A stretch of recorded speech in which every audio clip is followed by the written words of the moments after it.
Welcome to Just Stories. We hope you enjoy the story. The Arab-Israeli Wars, A History of Conflict, by Just Stories. Chapter 1, Seeds of Conflict, Background and Causes of the Arab-Israeli Wars. The Arab-Israeli Wars of 1948-49 were the culmination of decades of tension and animosity between Jewish and Arab communities in Palestine. To understand the origins of this conflict, we need to examine the complex historical and political factors that led to the creation of Israel and the displacement of the Palestinian people. The roots of the conflict can be traced back to the late 19th century, when Jewish immigrants began arriving in Palestine, then part of the Ottoman Empire. These early Zionist pioneers sought to establish a national homeland for the Jewish people, who had long been dispersed throughout the world. Their goal was to create a modern, secular, and democratic Jewish state in the ancient land of Israel, which they saw as the historical and spiritual homeland of the Jewish people. However, the growth of the Jewish community in Palestine was met with resistance from the Arab population, who viewed the Jewish immigrants as a threat to their own national aspirations. Arab nationalism was also on the rise at this time, fueled by a desire for independence and self-determination in the wake of the collapse of the Ottoman Empire. The Palestinian Arab population saw the influx of Jewish settlers as a form of colonialism and feared that their own rights and interests would be subsumed by the Jewish majority. In 1917, the British government issued the Balfour Declaration, which declared its support for the establishment of a Jewish national homeland in Palestine. This pledge was made in the context of the First World War, when Britain was seeking to secure the support of the Jewish community for its war effort against the Ottoman Empire. However, the Balfour Declaration was also seen as a betrayal by many Arabs who felt that their aspirations for self-rule were being ignored. After the war, Britain was granted a mandate over Palestine by the League of Nations, with the task of preparing the territory for eventual self-government. However, the mandate system proved to be highly problematic, as it sought to reconcile the conflicting demands of the Jewish and Arab populations. In practice, Britain tended to favor the Zionist project by encouraging Jewish immigration and facilitating land purchases by Jewish settlers. This led to a growing sense of resentment and frustration among the Arab population, who felt that their rights were being ignored and their interests marginalized. In 1947, the UN General Assembly passed a resolution calling for the partition of Palestine into separate Jewish and Arab states. This proposal was rejected by the Arab side, who argued that it violated their national rights and would lead to the displacement of thousands of Palestinian Arabs. When Israel declared its independence in May 1948, it was immediately attacked by neighboring Arab states, including Egypt, Jordan, Syria, and Iraq.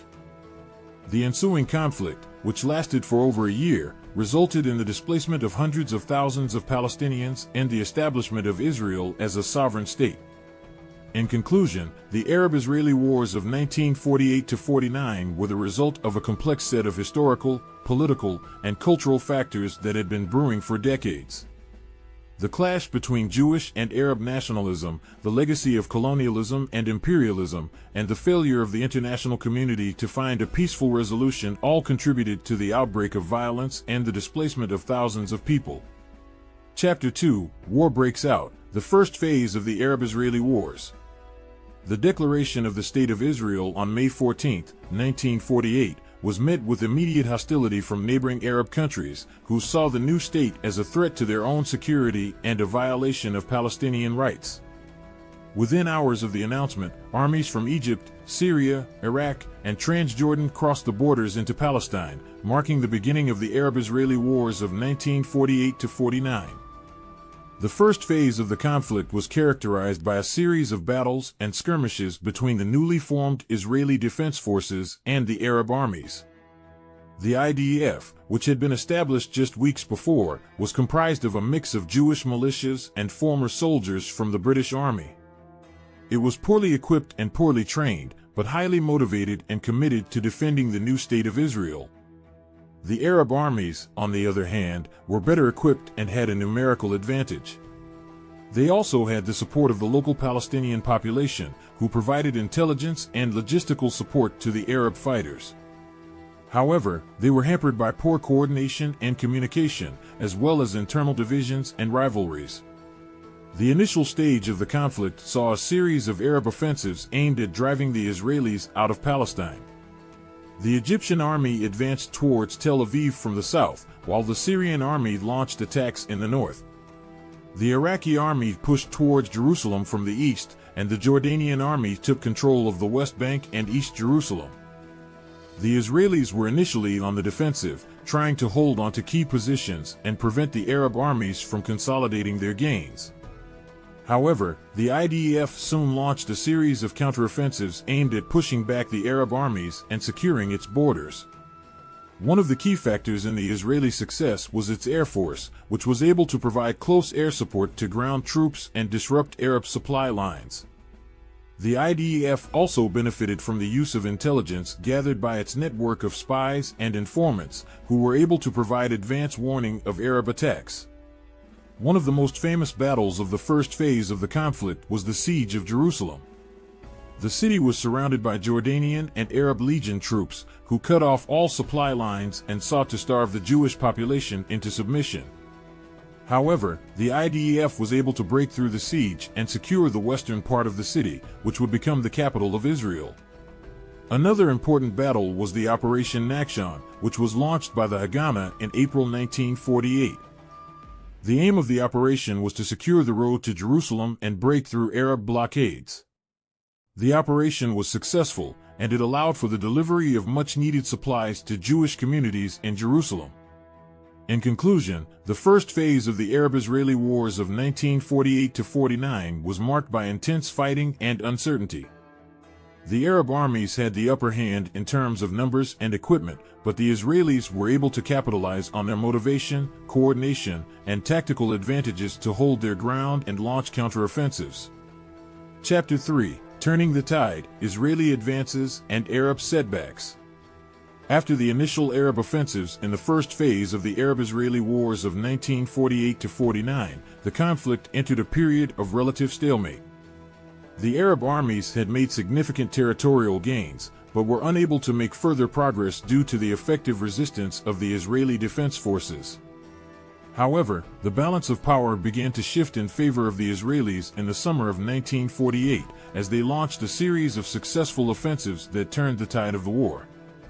One of the key factors in the Israeli advances was the formation of a unified command structure, which allowed for better coordination and communication between different units.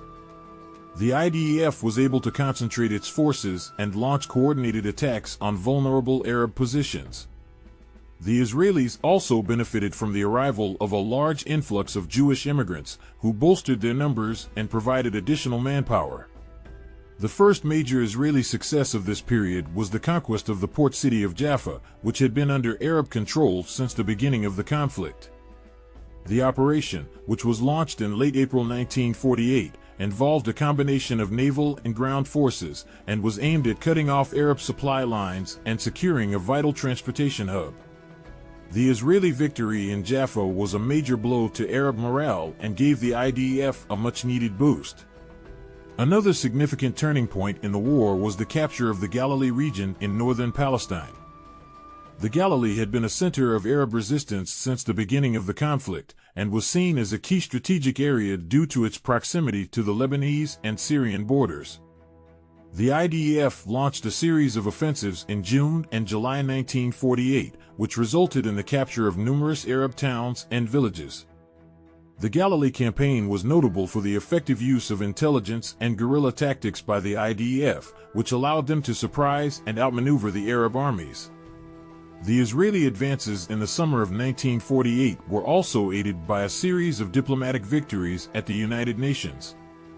In May 1948, the UN established the Truce Commission, which was tasked with supervising the implementation of ceasefires between the warring parties.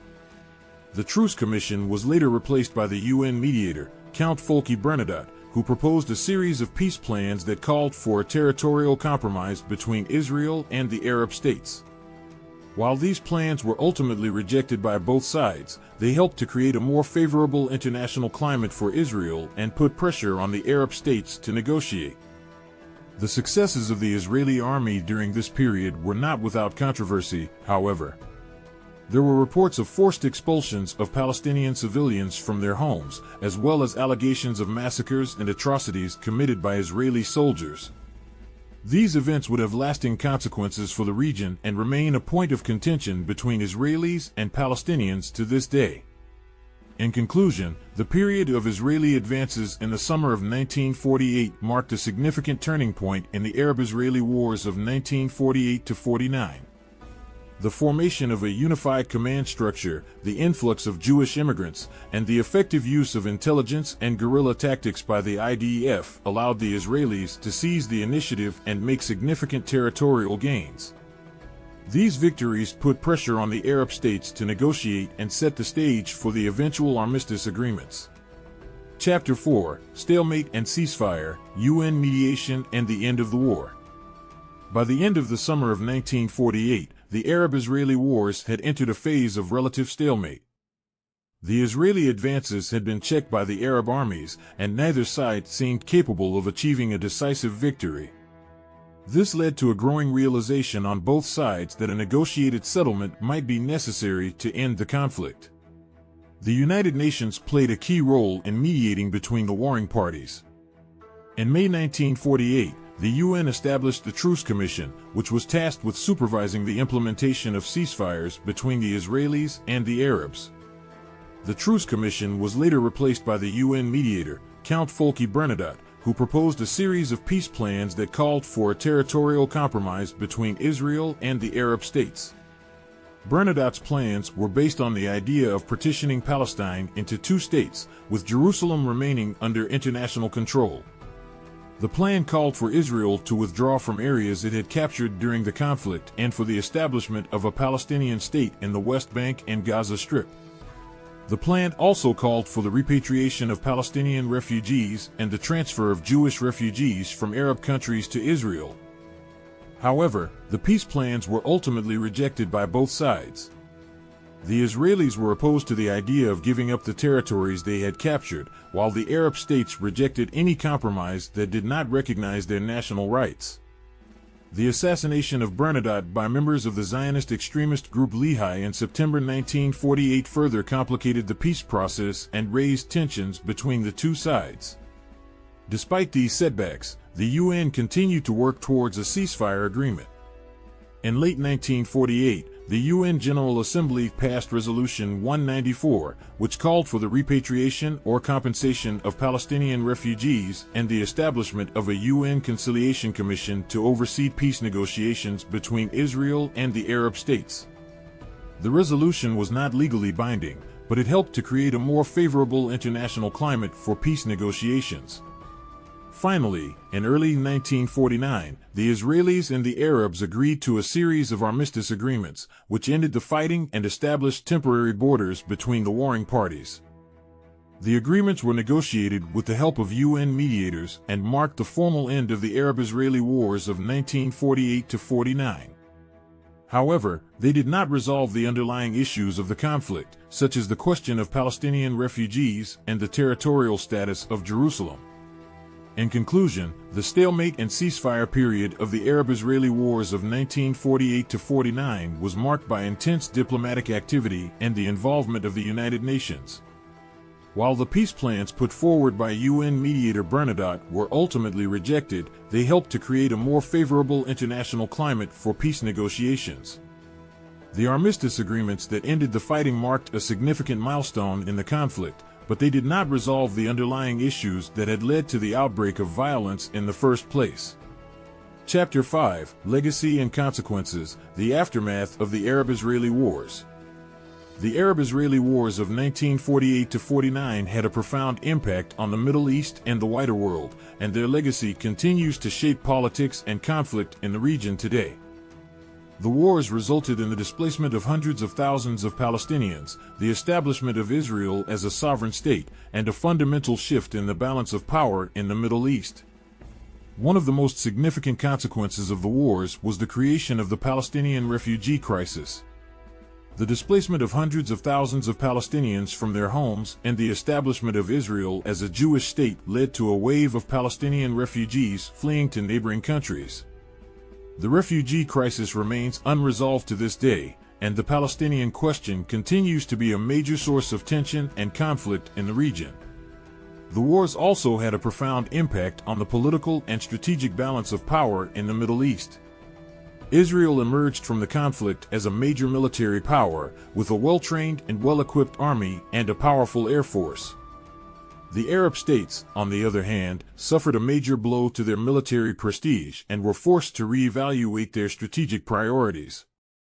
This led to a renewed focus on developing their military capabilities and seeking alliances with other regional powers. The wars also had a lasting impact on the relationship between Israel and its Arab neighbors. The conflict created deep-seated mistrust and animosity between the two sides, which has persisted for decades. This has made it difficult to achieve lasting peace in the region and has fueled numerous conflicts and confrontations. In addition, the wars had a broader impact on the geopolitics of the Middle East and the wider world. The conflict drew in a number of regional and international actors, including the Soviet Union and the United States, who saw the conflict as a proxy battleground for their own interests. The wars also contributed to the rise of pan-Arab nationalism and the emergence of the non-aligned movement, which sought to promote cooperation and unity among developing countries. In conclusion, the legacy and consequences of the Arab-Israeli wars of 1948–49 continue to be felt in the Middle East and the wider world. The wars resulted in the displacement of hundreds of thousands of Palestinians, the establishment of Israel as a sovereign state, and a shift in the balance of power in the region. The conflicts also created deep-seated mistrust and animosity between Israel and its Arab neighbors. Thank you for watching our story. Don't forget to like, share, and subscribe, so you don't miss out on our next video.